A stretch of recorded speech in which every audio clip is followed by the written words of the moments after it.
Hi, Gennady. Welcome to another AMA, the October edition.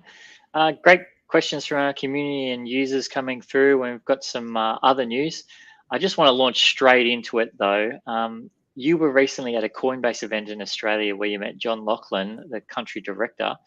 I'm going to put up a photo of you two, but what can you tell us about that event? First of all, I would like to say good morning, good day, good evening, depending on where you are. Thanks everyone for joining us at our October AMA. I know it's slightly got delayed from the last Friday of the month, which we usually conduct those AMAs. So I apologize for that. But at the same time, it gave us a chance to gather more information to share with you guys during this AMA, answer any questions that came in the recent times, and just bring you up to date on what's been happening here at Shping. So Coinbase is probably one of the highlights. So Coinbase now officially in Australia. It's been used. They had a lot of users already in Australia. If I'm not mistaken, 1.6 million have now that Coinbase officially opened their offices in Australia and fully compliant with local regulations, they will probably activate the marketing activities, support activities, and will become a local exchange for our local community here. So it's very exciting. We've been fortunate to be invited to a Coinbase event in Sydney. This is the photograph from that event. And it was great to hear it straight from the managers, the regional directors on the direction that Coinbase has, what to expect.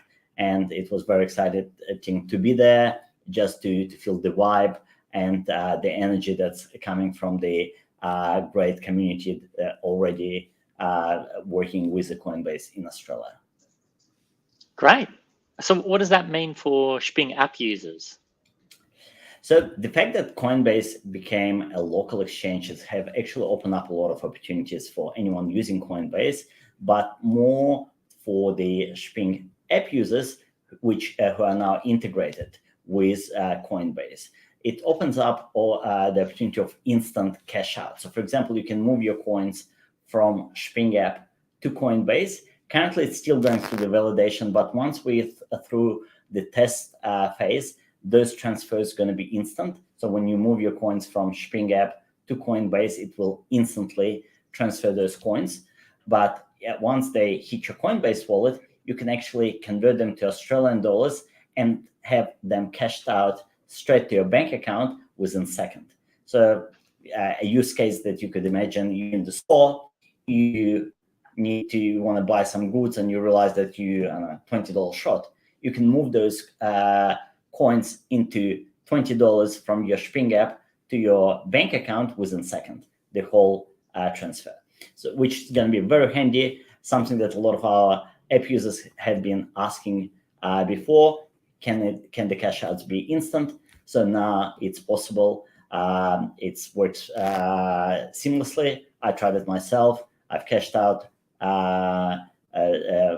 coins through the Coinbase, and it was a small cash out, but still it was instantly deposited in my bank account. So I strongly suggest anyone who's using Coinbase to give it a go. Oh, terrific. That's amazing. And what does that kind of mean for our global token holders as well? Look, I think I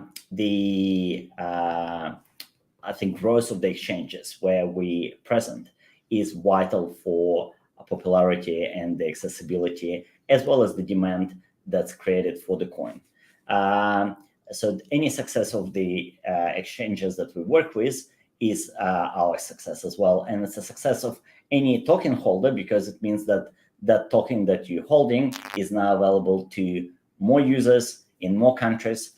And that's what we probably will see, that Australia will become, will grow in number of users, Coinbase users. As I said, currently they're at 1.6.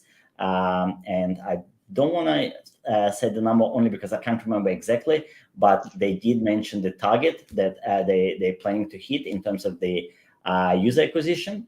But it was a very impressive number, and I think it will result in more people able to trade on Coinbase and trade the coins that are listed on the Coinbase.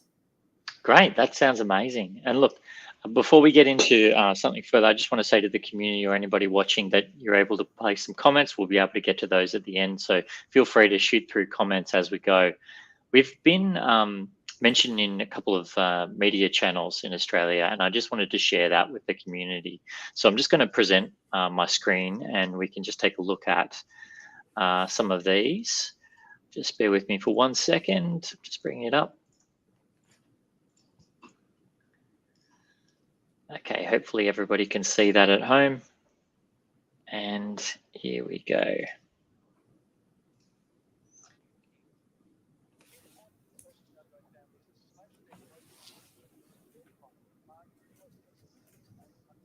I think it's very soft. Can you bring the volume up? Certainly. So you don't have to shop around. Do you love this? 4 mouths to feed on a tight budget. I would usually spend about $150 to $200 a week and save about $70. Dayu Sayani makes sure she's finding the best deals in town for groceries, all through the app Shping. The app works so well with our budget. If you build your shopping list within the Shping app, the app will compare every single item on your shopping list across different stores and will guide you where to buy specific products to maximize your savings. You make your shopping list, it then states where the products are offered for the cheapest price, and you can even gain cash or crypto rewards for your spending. So you could save almost $1.50 just by scanning this. Correct. And knowing that it's cheaper at Woolies. Yes. Families are being hit hard by their grocery bills. The latest consumer price index shows that the cost of food rose by 6% this year. According to Shping, free-range eggs are priced fairly similar across the market. The app shows the cheapest dozen is at Aldi for $4.09, whereas at Woolies and Coles, you'll be spending $4.50. For a punnet of strawberries, you'll pay $1.80 at Coles and $2 at Woolies, compared to $7.99 at IGA. For families on a budget, both Coles and Woolworths stores have major price cuts on offer. And to help out with the price of many pantry items, have frozen the prices of everyday products and promised to do so until the end of the year. But the best advice is mums. Always make sure you call up before you go to the shop, just to make sure that they're there instead of just driving all the way to the shop and they're not in stock. Ashton Hiron, 9 News. The most. Well, that was the first one, and I'll wait for your comment till the end, Gennady, but there was also a media article that went through 9Honey, but also some other through Sunrise and the 7 News Network, and I'd like to show that as well. Just bear with me. A lettuce no longer costs $10, but when it comes to the weekly supermarket shop, prices are still high and many of us are looking for ways to reduce spending. Sean White has been looking at simple ways to cut costs. Well, saving money on food can sometimes feel like a juggling act, especially when you're not sure how or where to find the best deals. Well, data from CanStar Blue shows the average Aussie household spends between $150 to $235 a week on groceries. That's around $8,000 to $12,000 every year. It's a lot, especially when you bring other cost of living pressures into the mix. We caught up with Perth mum Dayu Sayani to see how she slashes costs. I'm a bit of a bargain hunter. I have 2 little children. Yeah, working from home, it's a lot, as well as raising 2 kids because my husband works away.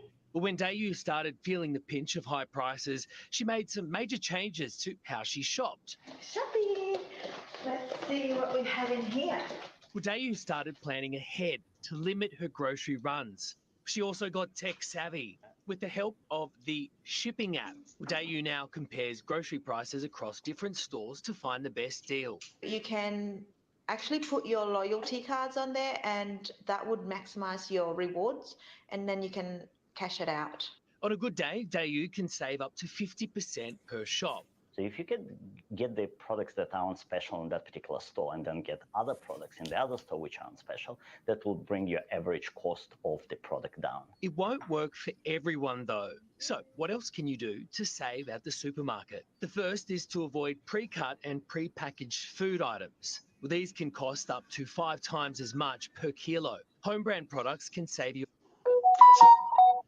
So I'll leave it there. I won't go through the whole presentation, but what's your comment on the media coverage we've had at the moment, Gennady? First of all, I think it was amazing to be featured on channels with such great coverage, and particularly in Sunrise and the Channel 7 News. I think Shping addressing one of the very important problems that is faced pretty much by all of the population around the world, but primarily in Australia currently, because the app is only available in Australia, is the cost of living. Being able to maximize your savings by comparing prices and tapping into the world's largest product database that we operate, helping shoppers save up to 30-40% of the shopping cost, the grocery cost. And that's a very important and significant thing for the community nowadays. Because after pandemic, with a lot of job cuts, and not everyone has managed to fully recover. The cost of goods have significantly gone up, and we just heard from the reporters that how much the cost of everyday grocery item have gone by, and being able to maximize your shopping is very important. But what's also very important is to be able to find ways how to get this extra additional not even, you can't call them discounts, it's rewards that you get for doing something that you do already, buying, researching, comparing. And that's what I think Shping have brought to the market, is the ability for the brands to reward consumers for their engagement, for their loyalty. And that's a new stream of revenue for everyday consumer, which is truly unique. Brands spend 25% of their revenue on marketing. So we're talking about the $1 billion going into marketing just to be able to engage with their end consumers. By us helping brands to talk directly to the consumer, and instead of paying the intermediates such as Facebook and Google, actually paying the end consumer, has a double whammy effect. In one hand, it makes consumer feel appreciated, that they actually get rewards for their interactions with the product, for letting the brand know that they just bought their product. But at the same time, by brand paying consumer instead of paying the intermediate, they actually give increased buying power of that consumer, so that consumer can buy more of their products and other products. So it's very important to decentralize this communication between the brands and the end consumer. And we're talking about 25% of the cost of goods is in stake, and we're able to transfer that budgets that brands are spending on communicating with the end consumer to be directed to the end consumer. So altogether, Shping plays a very significant role helping shoppers in Australia and soon around the world to go through this difficult time and beyond. It makes a big difference. I mean, 20% off your grocery bill is a massive saving that you would make. And further to the exposure that we've been getting, we recently had a Gate.io AMA, and one of the community members have brought up, when is the Timex exchange AMA? So we have a number of other AMAs lined up.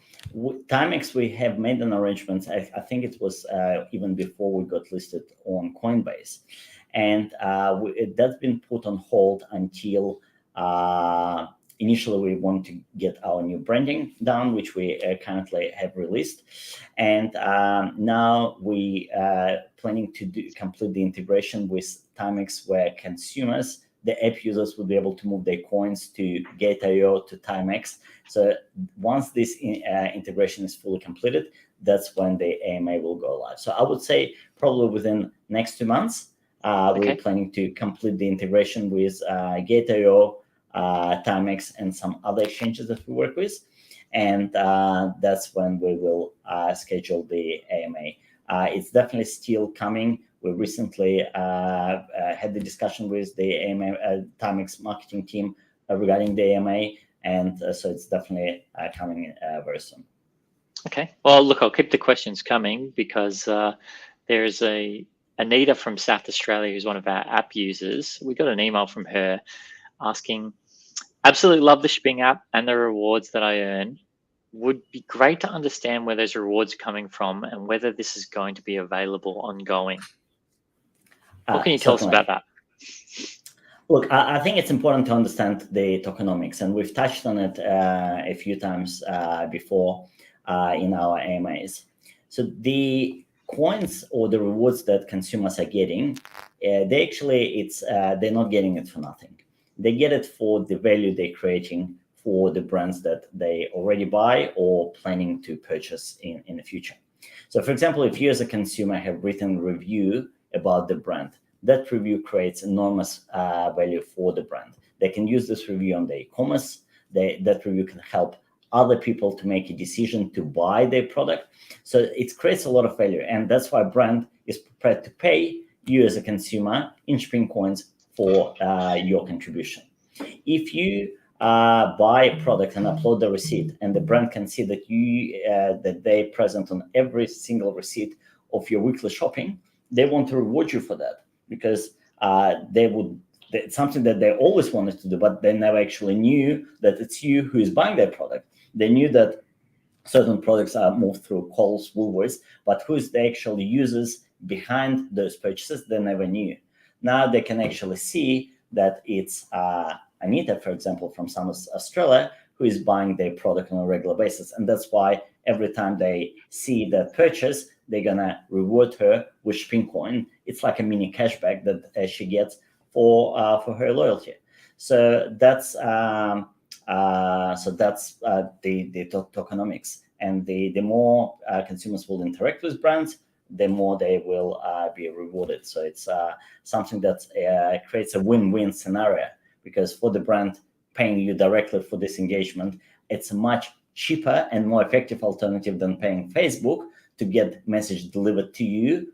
And that message will be delivered to you probably in the wrong timing when you are not interested in that message. You may be looking through your Facebook timeline, looking at your friend's photograph, and all of a sudden you're seeing an ad, which is a bit of intrusive marketing, where in the Shping environment, you actually access the content at the time when it's important for you.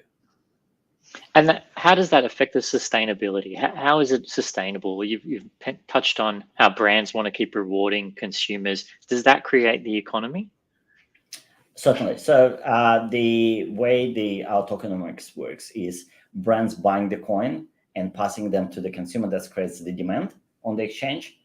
Consumers receiving the coin and selling the coin, that creates supply. So that's how the whole tokenomics works. So the more consumers interacting with brands, that's going to create more demand, because it means brands will need to purchase more coins to give to those consumers. And the more consumers have earned and cashed out, the more supply they will create. Perfect. Okay. All right. Well, that brings us to the end of the questions. I'd like to say thank you to the community, as always, for your questions. I don't think we've got anything coming through on the live chat, so I'll just throw over to you, Gennady. Look, thank you very much, everyone. Thanks for following our project, our success. Thanks for being with us. We really feel your support, and we are very grateful for that. We'll do our next AMA towards the end of this month, the last Friday of this month. If anything changes, we'll let you know. But other than that, have a great week ahead. It's the first time we're doing it on Monday, so have a great week ahead, and we'll speak with you soon through the AMA, but we'll also keep in touch through our comms channels such as Telegram, Twitter, and now the new Discord channel that we recently set up.